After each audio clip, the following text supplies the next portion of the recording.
Hello guys, good evening. So, I'm here at Cafe Agapita. So, ayun guys, ang ganda ng ano nila. May mga flowers sila. Pwede kang magpagawa ng bouquet. Ayun. So, ang ganda niya guys. So, ang ganda niya, look. So, namimili kami guys kasi nagpapagawa ako ng bouquet. Ayan guys. So, ang ganda niya guys. Ayan guys, so tingnan. Sobrang fresh niya. Ayan.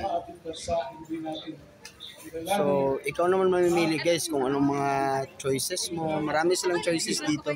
Kung anong mga kulay na gusto mo. So, alright. Ayan guys. Sa lahat, bawat lugar na mapuntahan, kasama ko ilang siya ng ating City Council. Ang tao na tatanggap ay ang embahada ng Pilipinas. Ganda dito guys. Good evening guys. At ang lahat, bahada Ayan guys. ng ating Para makita nyo, ito yung event place nila dito. So, pag nag-dine in, pwede kayo dito.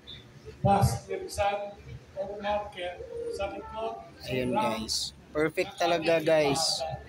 Lalong-lalo na sa mga couple. Yun.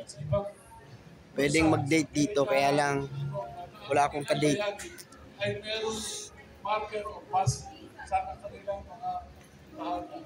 Ating bahada. Bawat bahada, lahat. Yan, thanks for watching guys. Kinikilala, meron isang center sa loob ng embassy. Bye. Para makilala